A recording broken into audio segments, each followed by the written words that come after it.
Here we have a Gigabyte 4090 card that came in for repair, 24 gigabytes, and customer mailed this in because the card is not working. Let's read what the customer wrote. Just wanted to let you know my card shipped, and the customer provided the UPS tracking number. I have a couple of notes for Alex before diagnosis. I simply wanted to document in case they're helpful. The GPU side 12V HPWR connector appeared intact before shipping with no visible melting or deformation. While disconnecting the cable for shipment during the first ever removal since the PC was built approximately 2 years ago, the plastic guide sleeves from the mod DIY cable connector fractured and remained inside the GPU connector.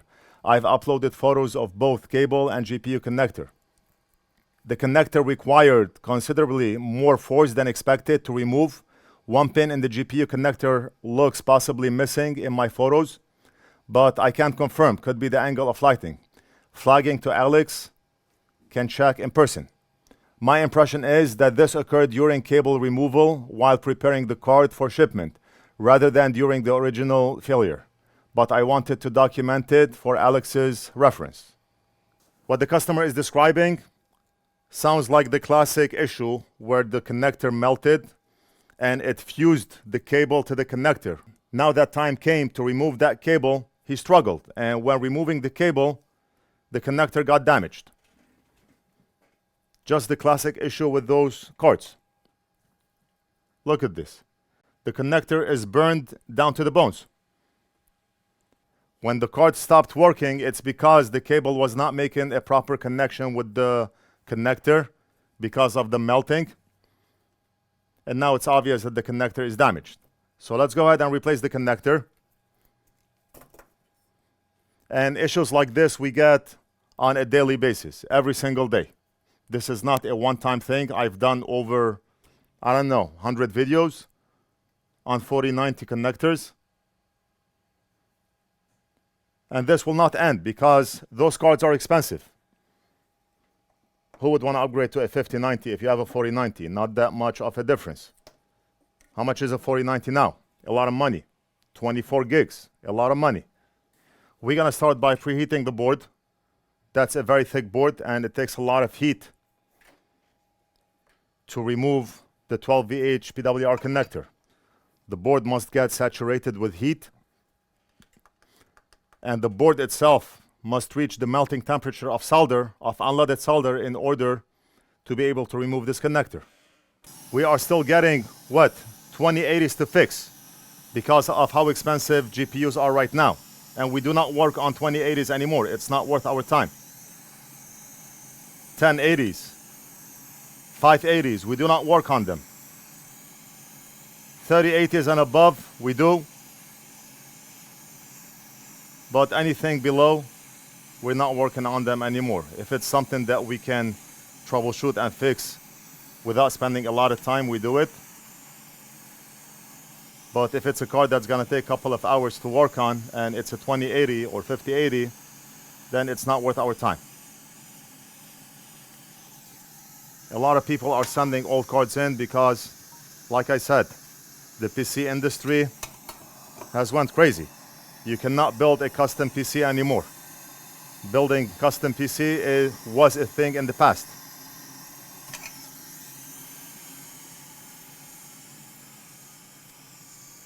Hard drives, SSDs are expensive.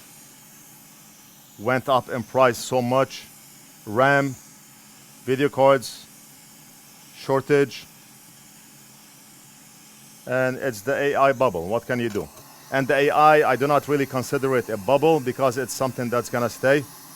So you can just say goodbye to the good old times where you were able to build a custom PC. What can you do? We are in 2026.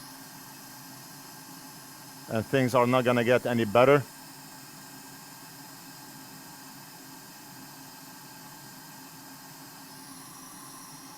The big fish eats the small one, right? Take it or leave it. You can complain all day, but nobody's listening.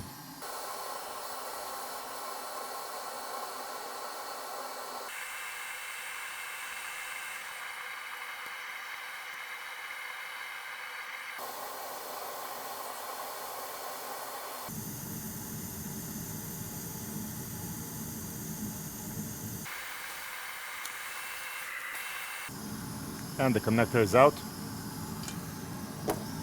Now we're gonna use NF dot sucker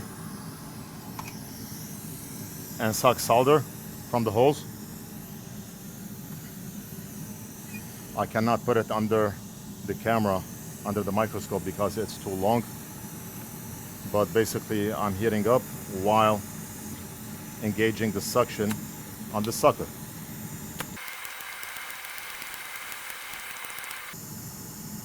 And beautiful. We got every single hole.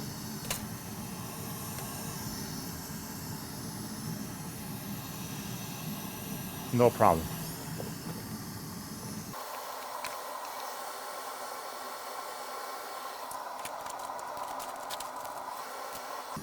We're gonna grab a new connector and solder it back on the board.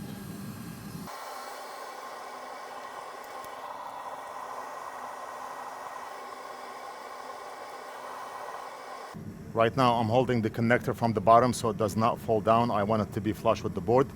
I applied a few solder blobs. Now I can let go. We're gonna apply solder to the rest of the pins.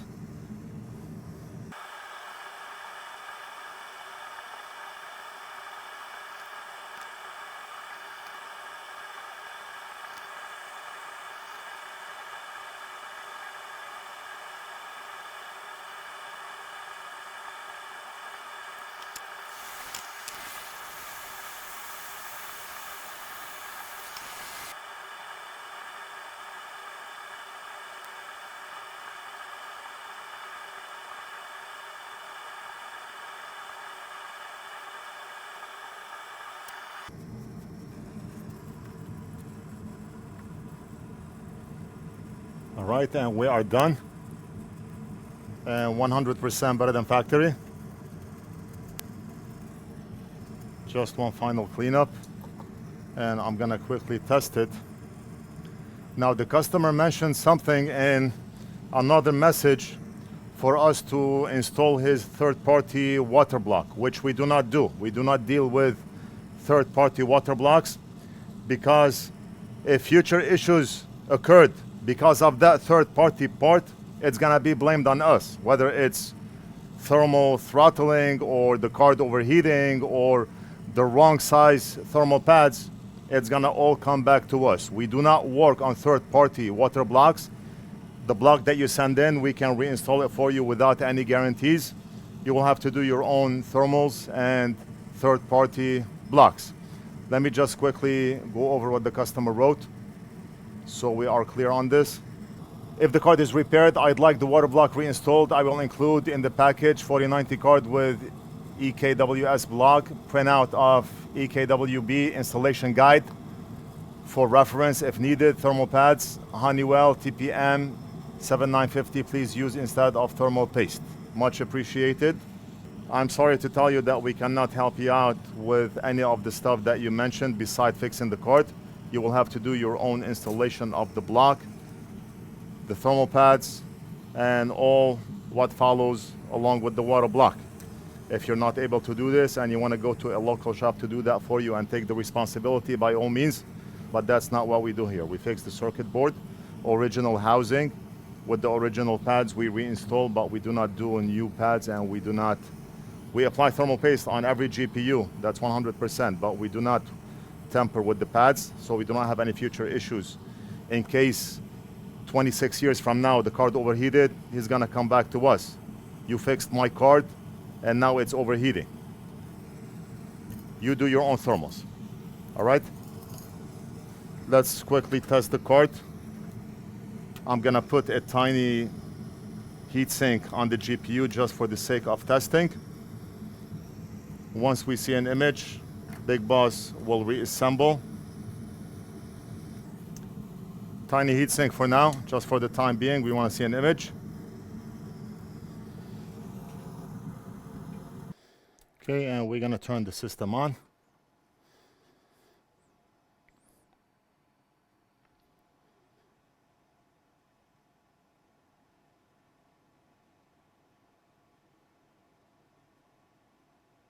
And we have an image.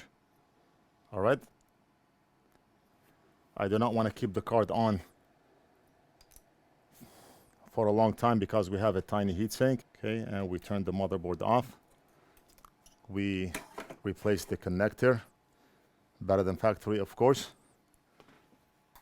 We are done. I hope you enjoyed the video. Let me know what you think. Leave it down in the comments. Don't forget to like and subscribe, and we'll do something else in the next video. When the signal starts to fade away and the logic's gone astray, Alex brings the circuit's pulse to life, cutting through the static and the strife. NorthridgeFix has got the power flow, better than the factory, you know. Better than the factory, you know.